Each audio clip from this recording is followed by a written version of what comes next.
হলুদ দিলাম অল্প একটু, মরিচ দিব না, লাল গোড়া মরিচ। হ্যাঁ দিব।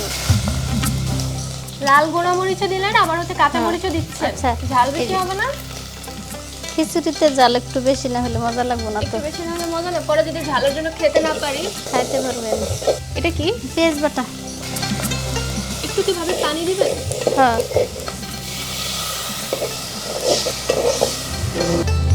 এটা কি দিচ্ছেন ভাবি? এটা ধনিয়ার ফাঁকি।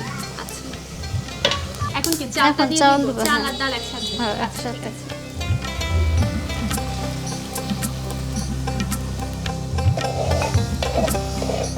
আমি তো দেখা যায় কি ভুনা খিচুড়ি করতে যাই, লেটকা খিচুড়ি হয়ে যায়। এটার কি সমাধান বলেন পানি তো? কমাই দেওয়া লাগবো।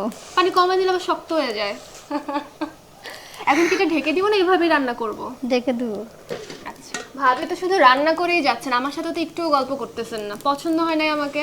হয়েছে। এর কথা বললেন না কেন? আমার দিকে তাকানো না, কথাও বলেন না। দর্শক, ভাবি কিন্তু একেবারে হলুদ ওড়না পরে একদম হলুদ সুন্দরী সেজে আসছে, এর জন্য ভাবি হয়তো আমাকে খুব একটা পছন্দ করতেছে না। ভাবি এত সুন্দর ননদ, তাহলে তাই? পছন্দ না করে হবো? হ্যাঁ, তাই? সবাই পছন্দ করো। ভাবি অনেকক্ষণ তো হলো, একটু কি দেখবো? হ্যাঁ এখন একটু দেখবো, পানি দিব। ও, পানি দেওয়ার সময় লাগে। হয়ে গিয়েছে? হ্যাঁ আচ্ছা, ঠিক আছে, সময় দেখি। হয়েছে।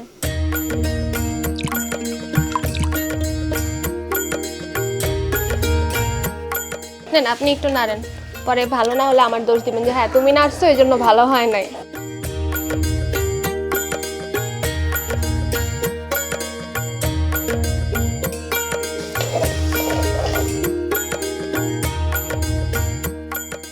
আচ্ছা তুমি একটু লবণ দেখো ঠিক আচ্ছা, আছে কিনা। দেখি তাহলে।